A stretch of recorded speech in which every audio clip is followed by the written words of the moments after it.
केदारेश्वर तथा भीमशंकर नामक ज्योतिर्लिंगों के आविर्भाव की कथा और उनके महात्म का वर्णन। सूत जी कहते हैं, ब्राह्मणों, भगवान विष्णु के जो नर नारायण नामक दो अवतार हैं और भारतवर्ष के बद्रिका आश्रम तीर्थ में तपस्या करते हैं, उन दोनों ने पार्थिव शिवलिंग बनाकर उसमें स्थित हो पूजा ग्रहण करने के लिए भगवान शंभु से प्रार्थना की।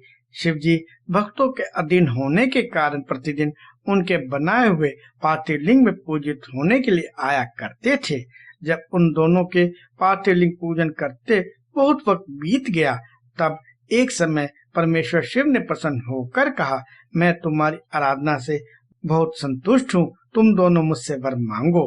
उस समय उनके ऐसा कहने पर नर और नारायण ने लोगों के हित की कामना से कहा, देवेश्वर, यदि आप प्रसन्न हैं और यदि मुझे वर देना चाहते हैं तो अपने स्वरूप से पूजा ग्रहण करने के लिए यहाँ स्थित हो जाइए। उन दोनों बंधुओं के इस प्रकार अनुरोध करने पर कल्याणकारी महेश्वर हिमालय के उस केदार तीर्थ में स्वयं ज्योतिर्लिंग के रूप में स्थित हो गए। उन दोनों से पूजित होकर संपूर्ण दुख और भय का नाश करने वाले शंभु लोगों का उपकार करने और भक्तों को दर्शन देने के लिए स्वयं केदारेश्वर के नाम से प्रसिद्ध हो वहाँ रहते हैं। वे दर्शन और पूजन करने वाले भक्तों को सदा अभिष्ट वस्तु प्रदान करते हैं। उसी दिन से लेकर जिसने भी भक्ति भाव से केदारेश्वर का पूजन किया, उसके लिए स्वप्न में भी दुख दुर्लभ हो गया। जो भगवान शिव का प्रिय भक्त वहाँ शिवलिंग के निकट शिव के रूप से अंकित वलय, कंकण या कड़ा चढ़ाता है, वह उस वलय युक्त स्वरूप का दर्शन करके समस्त पापों से मुक्त हो जाता है, साथ ही जीवन उन्मुक्त भी हो जाता है। जो बद्रिका वन की यात्रा करता है उसे भी जीवन मुक्ति प्राप्त होती है। नर और नारायण के तथा केदारेश्वर शिव के रूप का दर्शन करके मनुष्य मोक्ष का भागी होता है, इसमें संशय नहीं है।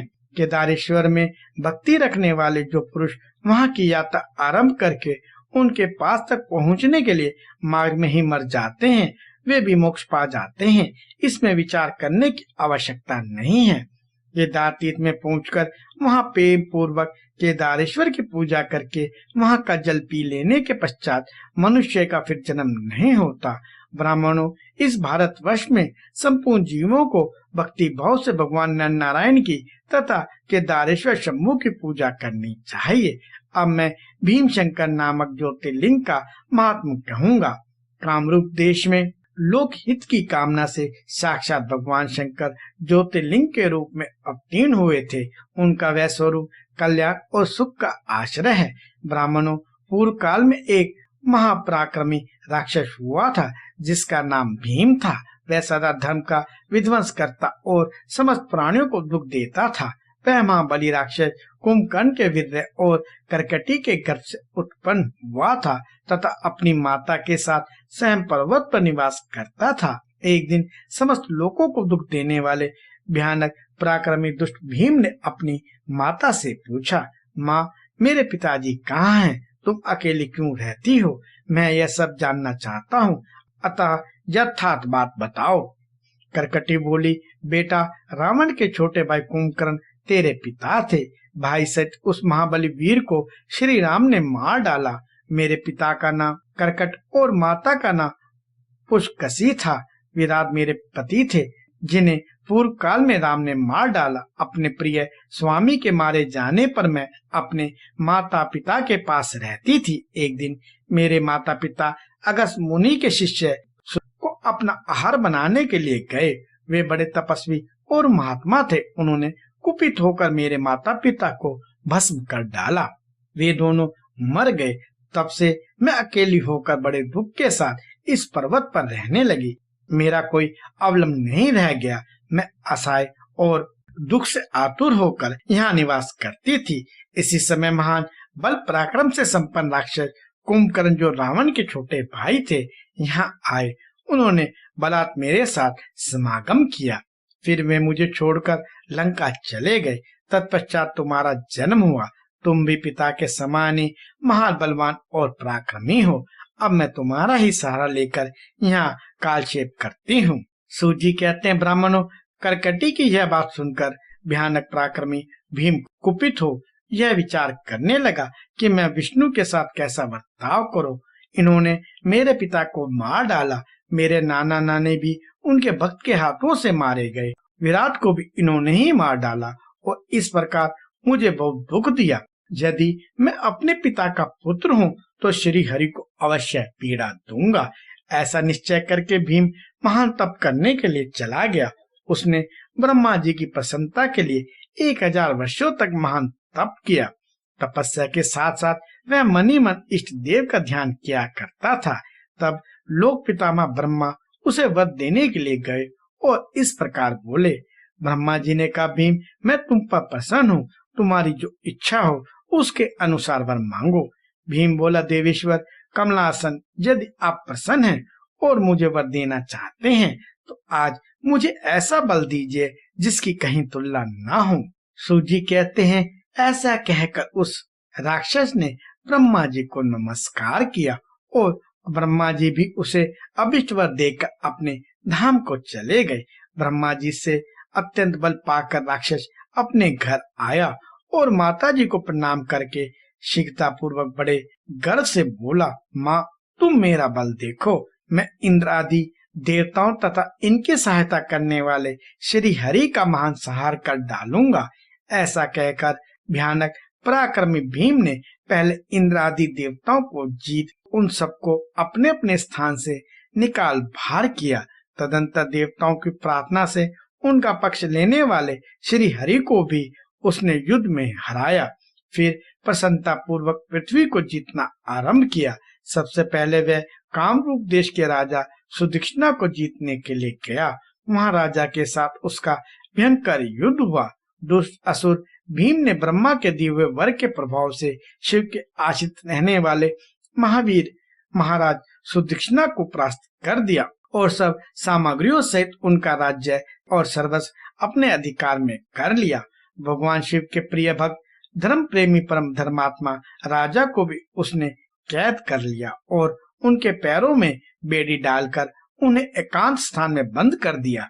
वहां उन्होंने भगवान की प्रीति के लिए शिव की उत्तम पार्थिव मूर्ति बनाकर उन्हीं का भजन पूजन आरंभ कर दिया। उन्होंने बारंबार गंगा जी की स्तुति की और मानसिक स्नान आदि करके पार्थिव पूजन की विधि से शंकर जी की पूजा संपन्न की। विधि पूर्वक भगवान शिव का ध्यान करके वे प्रणवयुक्त पंचाक्षर मंत्र ओम नमः शिवाय का जाप करने लगे। अब उन्हें दूसरा कोई काम करने के लिए अवकाश नहीं मिलता था। उन दिनों उनकी साध्वी पत्नी राजवल्लभा दक्षिणा प्रेम पूर्वक पार्थिव पूजन किया करती थी। वे दंपति अन्य भाव से भक्तों का कल्याण करने वाले भगवान शंकर का भजन करते और प्रतिदिन उन्हीं की आराधना में तत्पर रहते थे। इधर वे राक्षस वर के अभिमान से मोहित हो यज्ञ आदि सब कार्यों का लोप करने लगा और सबसे कहने लगा, तुम लोग सब कुछ मुझे ही दो। महर्षियों दुरात्मा राक्षसों की बहुत बड़ी सेना साथ ले उसने सारी पृथ्वी को अपने वश में कर लिया। वह वेदों शास्त्रों और स्मृतियों और पुराणों में बताए हुए धर्म का लोप करके शक्तिशाली होने के कारण सबका स्वयं उपभोग करने लगा। तब सब देवता तथा ऋषि पीड़ित हो महाकोशी के तट पर गए और शिव का आराधन तथा स्तवन करने लगे। उनके इस प्रकार स्तुति करने पर भगवान शिव अत्यंत प्रसन्न हो देवताओं से बोले, देवगण तथा महर्षियों मैं प्रसन्न हूँ, वर मांगो, तुम्हारा कौन से कार्य सिद्ध करूं। देवता बोले, देवेश्वर आप अंतर्यामी हैं, अतः सबके मन की सारी बात जानते हैं, आपसे कुछ भी अज्ञात नहीं है। प्रभु महेश्वर कुंभकर्ण से उत्पन्न करकटी का बलवान पुत्र राक्षस भीम ब्रह्मा जी के दिए हुए वर से शक्तिशाली हो देवताओं को निरंतर पीड़ा दे रहा है, अतः आप इस दुखदायी राक्षस का नाश कर दीजिए, हम पर कृपा कीजिए, विलंब ना कीजिए। शंभु ने कहा, देवताओं कामरूप देश के राजा सुदक्षिणा मेरे श्रेष्ठ भक्त हैं, उनसे मेरा एक संदेश कह दो, फिर तुम्हारा सारे कार्य शीघ्र ही पूरा हो जाएगा। उनसे कहना, कामरूप देश के अधिपति महाराज सुदक्षिणा, प्रभु तुम मेरे विशेष भक्त हो, अतः प्रेम पूर्वक मेरा भजन करो। दुष्ट राक्षस भीम ब्रह्मा जी का वर पाकर प्रबल हो गया है, इसलिए उसने तुम्हारा तिरस्कार किया है, परंतु अब मैं उस दुष्ट को मार डालूंगा, इसमें संदेह नहीं है। सूर्य जी कहते हैं, ब्राह्मणों, तब उन सब देवताओं ने प्रसन्नता पूर्वक वहां जाकर उन महाराज से शंभु की कही हुई सारी बात कह सुनाई। उनसे वह संदेश कहकर देवताओं और मनुष्यों को बड़ा आनंद प्राप्त हुआ और वे सब के सब शीघ्र ही अपने अपने आश्रम को चले गए।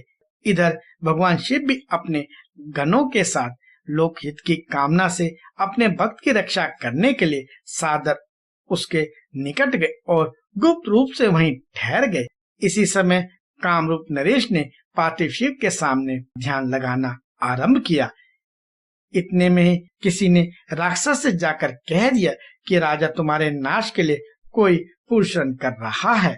यह समाचार सुनते ही वह राक्षस कुपित हो उठा और उनको मार डालने की इच्छा से नंगी तलवार हाथ में लिए राजा के पास गया। वहां पार्थिव आदि जो सामग्री स्थित थी उसे देखकर तथा उसके प्रयोजन और स्वरूप को समझकर राक्षस ने यही माना कि राजा मेरे लिए कुछ कर रहा है, अतः सब सामग्रियों से इस नरेश को मैं बलपूर्वक अभी नष्ट कर देता हूँ। ऐसा विचार कर उस महाक्रोधी राक्षस ने राजा को बहुत डांटा और पूछा, क्या कर रहे हो? राजा ने भगवान शंकर पर रक्षा का भार सौंप कर कहा, मैं चराचर जगत के स्वामी भगवान शिव का पूजन करता हूँ। तब राक्षस भीम ने भगवान शंकर के प्रति बहुत तिरस्कार युक्त दुर्वचन कहकर राजा को धमकाया और भगवान शंकर के पार्थिव लिंग पर तलवार चलाई।